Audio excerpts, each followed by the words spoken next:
نحمده ونصلي على رسوله الكريم اما بعد فاعوذ باللہ من الشیطان الرجیم بسم اللہ الرحمن الرحیم۔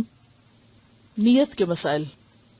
اعمال کے اجر و ثواب کا دار و مدار نیت پر ہے۔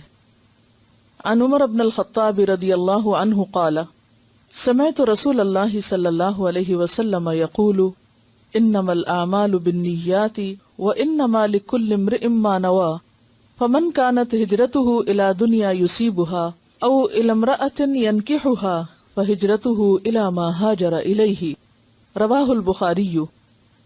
حضرت عمر بن خطاب رضی اللہ عنہ کہتے ہیں، میں نے رسول اللہ صلی اللہ علیہ وسلم کو فرماتے ہوئے سنا، اعمال کا دار و مدار نیتوں پر ہے، ہر شخص کو اس کی نیت کے مطابق بدلہ ملے گا۔ جس نے دنیا حاصل کرنے کے لیے ہجرت کی اسے صرف دنیا ہی ملے گی، ہجرت کا ثواب نہیں، اور جس نے کسی عورت سے نکاح کے لیے ہجرت کی اسے بس عورت ہی ملے گی، ہجرت کا ثواب نہیں۔ اسے بخاری نے روایت کیا ہے۔ یعنی ہر انسان جو کچھ بھی کرتا ہے بظاہر وہ کتنا ہی اچھا، کتنا ہی بڑا اور کتنا ہی نیک عمل کیوں نہ نظر آتا ہو، لیکن اگر اس کے پیچھے مقصد اور ہے، غرض کچھ اور ہے، نیت کچھ اور ہے، تو بظاہر کیا وہ عمل فائدہ نہ دے گا جب تک کہ وہ کام اللہ کے لیے نہ ہو اور درست مقصد کے لیے نہ ہو، آخرت کے لیے نہ ہو۔ اسی طرح عبادات میں بھی نیت کاؤنٹ ہوگی۔ اگر کوئی ویسے ہی سارا دن بھوکا پیاسا رہتا ہے تو اس کے بھوک پیاس کا اسے کوئی اجر یا صلہ یا بدلہ نہ ملے گا۔ تو خواہ وضو کرنا ہو یا نماز پڑھنا ہو یا زکوٰۃ دینا ہو یا حج کرنا ہو یا پھر روزہ رکھنا ہو، ہر عمل کے پیچھے نیت کرنا ضروری ہے۔ دکھاوے کا روزہ شرک ہے۔ ان شداد ابن اوس رضی اللہ عنہ قال سمعت رسول اللہ صلی اللہ علیہ وسلم یقول من صلی یرائی فقد اشرک ومن صام یرائی فقد اشرک ومن تصدق یرائی فقد اشرک، رواہ احمد۔ حضرت شداد بن اوس رضی اللہ عنہ کہتے ہیں، میں نے رسول اللہ صلی اللہ علیہ وسلم کو فرماتے ہوئے سنا ہے، جس نے دکھاوے کی نماز پڑھی اس نے شرک کیا، جس نے دکھاوے کا روزہ رکھا اس نے شرک کیا، جس نے دکھاوے کے لیے صدقہ کیا اس نے شرک کیا۔ اسے احمد نے روایت کیا ہے۔ روزے کی نیت دل کے ارادے سے ہے۔ مروجہ الفاظ وبصوم غد نویت سنت سے ثابت نہیں، کیونکہ نیت زبان پر نہیں ہوتی، نیت دل میں ہوتی ہے، اور روزے کی نیت کے لیے کوئی بھی الفاظ نبی صلی اللہ علیہ وسلم سے ثابت نہیں ہے۔ فرض روزے کی نیت فجر سے پہلے کرنا ضروری ہے، یہ بہت اہم بات ہے۔ فرض روزے کی نیت فجر سے پہلے کرنا ضروری ہے۔ ان حفصہ رضی اللہ عنہا ان النبی صلی اللہ علیہ وسلم قال من لم یجمع الصیام قبل الفجر فلا صیام له، رواہ ابو داؤد والترمذی۔ حضرت حفصہ رضی اللہ عنہا سے روایت ہے، نبی اکرم صلی اللہ علیہ وسلم نے فرمایا، جس نے فجر سے پہلے روزے کی نیت نہ کی اس کا روزہ نہیں۔ اسے ابو داؤد اور ترمذی نے روایت کیا ہے۔ جیسے بعض اوقات لوگ کیا کرتے ہیں کہ اچھا ابھی تو میں پاک نہیں ہوں، شاید 10 بجے تک ہو جاؤں تو پھر میں روزے کی نیت کر لوں گی، تو ایسا نہیں ہوتا۔ روزہ اپنے وقت پر ہی شروع ہوتا ہے، تاخیر سے نہیں۔ ہاں، نفلی روزے میں نیت میں تاخیر ہو سکتی ہے، اور یہ فرق ہے فرض اور نفل روزے میں۔ نفلی روزے کی نیت دن میں زوال سے پہلے کسی بھی وقت کی جا سکتی ہے۔ اسی طرح نفلی روزہ کسی وقت کسی وجہ سے بھی توڑا جا سکتا ہے۔ عن عائشہ ام المومنین رضی اللہ عنہا قالت دخل علی النبی صلی اللہ علیہ وسلم ذات یوم فقال هل عندكم شيء فقلنا لا قال فإني إذن صائم ثم أتانا يوما آخر فقلنا يا رسول الله أهدي لنا حيث فقال أرينيه فلقد أصبحت صائما فأكل، رواہ مسلم۔ ام المومنین حضرت عائشہ رضی اللہ عنہا سے روایت ہے کہ ایک دن نبی اکرم صلی اللہ علیہ وسلم میرے گھر تشریف لائے اور پوچھا، کیا تمہارے پاس کچھ کھانے کو ہے؟ ہم نے کہا نہیں۔ نبی اکرم صلی اللہ علیہ وسلم نے فرمایا، اچھا تو پھر میرا روزہ ہے۔ اور یہ دن کا وقت تھا، یعنی صبح سے آپ نے کچھ نہیں کھایا تھا، یعنی صبح فجر سے پہلے نہیں نیت کی بلکہ دن میں نیت کی۔ کسی اور دن پھر نبی اکرم صلی اللہ علیہ وسلم ہمارے گھر تشریف لائے، میں نے عرض کیا، یا رسول اللہ صلی اللہ علیہ وسلم، حیث یعنی حلوہ تحفے میں آیا ہے۔ رسول اللہ صلی اللہ علیہ وسلم نے فرمایا، تو لاؤ۔ میں صبح سے روزے سے تھا اور آپ نے دن میں اس کو کھول دیا۔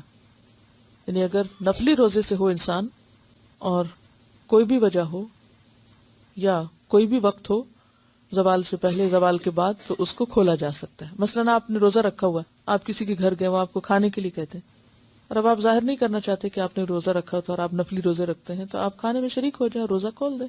ایسا کیا جا سکتا ہے، ایسا کرنا گناہ نہیں. لیکن رمضان کا روزہ جو ہے اسے آپ اس طرح نہ توڑ سکتے ہیں اور نہ ہی اس میں تاخیر کر سکتے ہیں.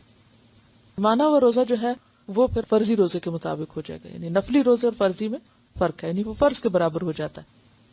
پھر اسی طرح آپ دیکھیے امام احمد کہتے ہیں کہ سارے مہینے کے روزوں کی کٹھی نیت بھی آپ کر سکتے ہیں. جیسے رمضان شروع ہوا تو آپ کیا نیت کرتے ہیں کہ میں پورے روزے رکھوں. تو گویا آپ اگر ہر روز صبح سویرے اٹھ کے یہ نہیں کہتے کہ میں آج روزہ رکھ رہا ہوں، تو آپ کا سحری کے وقت اٹھنا جو ہے وہ کس ارادے سے اٹھنا ہے. رات جب آپ سوچ کے سوتے ہیں کہ مجھے اتنے بجے اٹھنا ہے، 5 بجے اٹھنا ہے، تو وہ آپ عام طور پہ اگر نہیں اٹھتے تو کس لیے اٹھ رہے ہیں؟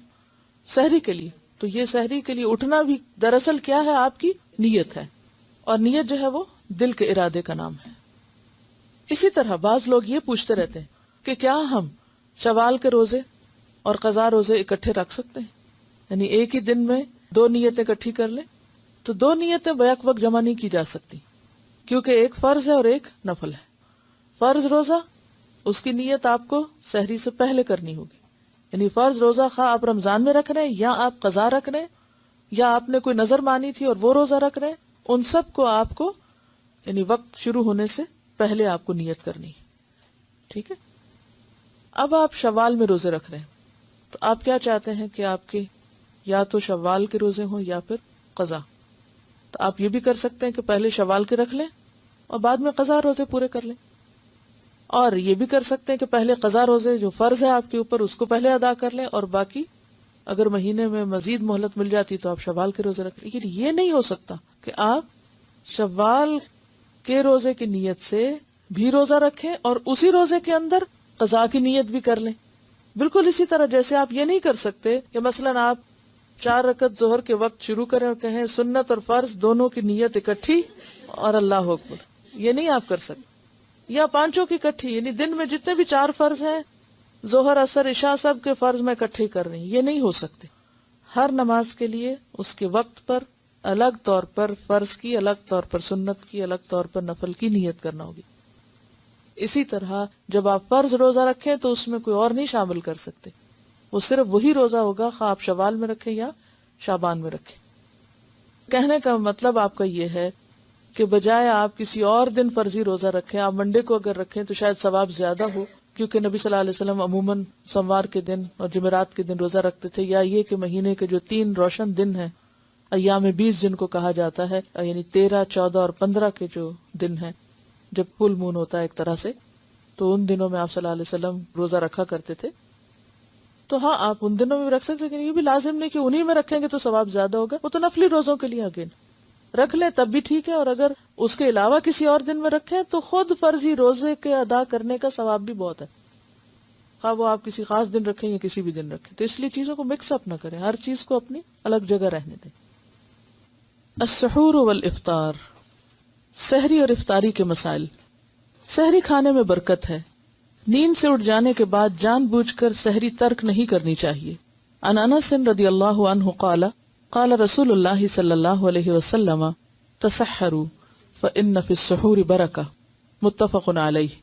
حضرت انس رضی اللہ عنہ سے روایت ہے کہ رسول اللہ صلی اللہ علیہ وسلم نے فرمایا سحری کھاؤ کیونکہ سحری کھانے میں برکت ہے.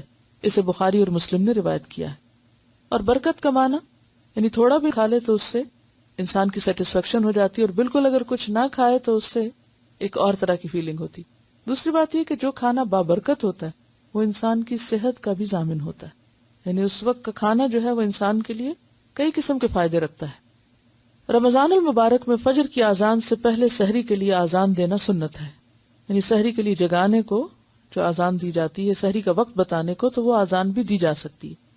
عن عائشہ رضی اللہ عنہا ان بلالا رضی اللہ عنہ کان یؤذن بلیل فقال رسول اللہ صلی اللہ علیہ وسلم کلوا واشربوا حتى يؤذن ابن ام مکتوم فانه لا يؤذن حتى يطلع الفجر، متفق علیہ. حضرت عائشہ رضی اللہ عنہا سے روایت ہے کہ حضرت بلال رضی اللہ عنہ رات کو سحری سے قبل اذان دے دیا کرتے تھے.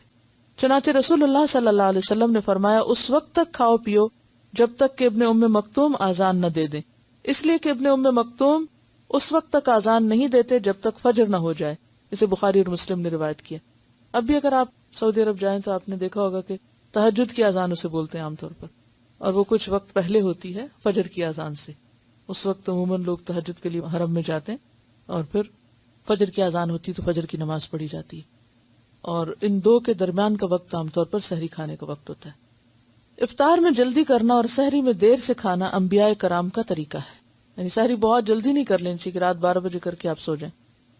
عن ابی الدرداء قال قال رسول اللہ صلی اللہ علیہ وسلم ثلاث من اخلاق النبوة تعجیل الافطار وتأخیر السحور ووضع الیمین علی الشمال فی الصلاة رواہ الطبرانی.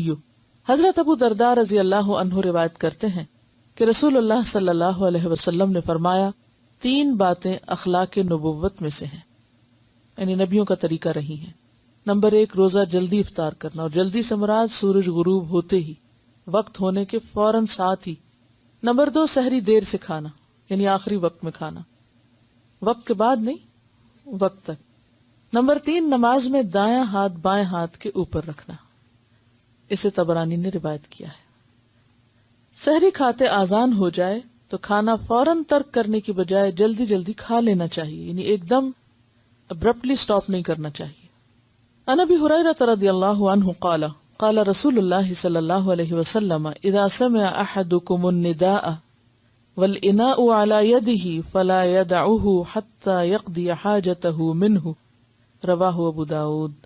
حضرت ابو ہریرہ رضی اللہ عنہ سے روایت ہے کہ رسول اللہ صلی اللہ علیہ وسلم نے فرمایا جب کوئی آدمی آذان سنے اور پینے کا برتن اس کے ہاتھ میں ہو تو اسے فوراً نہ رکھ دے بلکہ اپنی ضرورت پوری کر لے. اسے ابو داؤد نے روایت کیا. اب دیکھیے کہ کتنی حکمت ہے، کھانے کی وجہ پینے کا برتن کہا گیا ہے، کیونکہ یا تو آخر میں پانی پیتے ہیں یا چائے پیتے ہیں. تو چائے پیتے وقت یعنی بازو کو تھوڑی سی رہتی ہے تو اس کو اذان ہوتے ہوتے مکمل کر لیں، لیکن یہ نہیں کہ ایک آپ پینے کے بعد ایک اور بھی انڈیل لیں. روزہ افطار کرنے کے لیے غروب آفتاب شرط ہے. عن عمر رضی اللہ عنہ قال قال رسول اللہ صلی اللہ علیہ وسلم اذا اقبل اللیل من ها هنا وادبر النهار من ها هنا وغربت الشمس فقد افطر الصائم متفق علیہ. حضرت عمر رضی اللہ عنہ کہتے ہیں رسول اللہ صلی اللہ علیہ وسلم نے فرمایا جب رات آ جائے، دن چلا جائے اور سورج غروب ہو جائے تو روزہ دار روزہ کھول لے. اسے بخاری اور مسلم نے روایت کیا ہے. دوران سفر جہاز پر سوار ہوتے وقت اگر روزہ افطار کرنے میں 15 منٹ باقی ہوں لیکن پرواز کی مطلوبہ بلندی پر پہنچ کر سورج 1 گھنٹے بعد غروب ہوا تو روزہ بھی 1 گھنٹے بعد ہی افطار کیا جائے گا. اسی طرح سحری کے وقت کا تعین بھی حاضر جگہ اور مقام کے لحاظ سے کیا جائے گا. اس میں بہت دلچسپ بات ہے. ایسا ہوا کہ ایک مرتبہ رمضان میں سفر تھا تو لوگ فلائٹ پہ بیٹھے ہوئے تھے، تو جو ہی ابھی فلائٹ اٹھ رہی تھی تو افطار کا وقت ہو گیا، تو انہوں نے اعلان کر دیا کہ افطار کر لیں. لوگوں نے افطار کر لیا اور جب فلائٹ سٹیبل ہوئی اوپر گئی تو سورج نظر آ گیا اور لوگوں نے شور مچا دیا کہ ہمارا روزہ خراب کر دیا ہے، ابھی تو سورج غروب ہی نہیں ہوا. تو یقیناً جب آپ اوپر جا کے دیکھیں گے تو سورج ابھی نظر آ رہا ہوگا، نیچے ہوں گے تو سورج آپ کو نہیں دکھے گا. تو بات یہ ہے کہ اگر تو ابھی جہاز نیچے ہی ہے اور اس وقت ہو چکا ہے اور آپ افطار کرتے ہیں تو آپ کا افطار درست ہے، بھلے 5 منٹ کے بعد اوپر جا کے آپ سورج دیکھتے ہیں، کیونکہ اس وقت کو شمار کیا جائے گا جب آپ اس خاص مقام پر تھے. کہ شریعت کے احکام زمان، مکان اور کیفیت اور کمیت اور وہ تمام چیزوں کو سامنے رکھ کے طے ہوتے ہیں. لیکن اگر افطار ہونے میں 5 منٹ تھے اور اتنے میں جہاز اوپر چڑھ گیا اور اب وہ 5 منٹ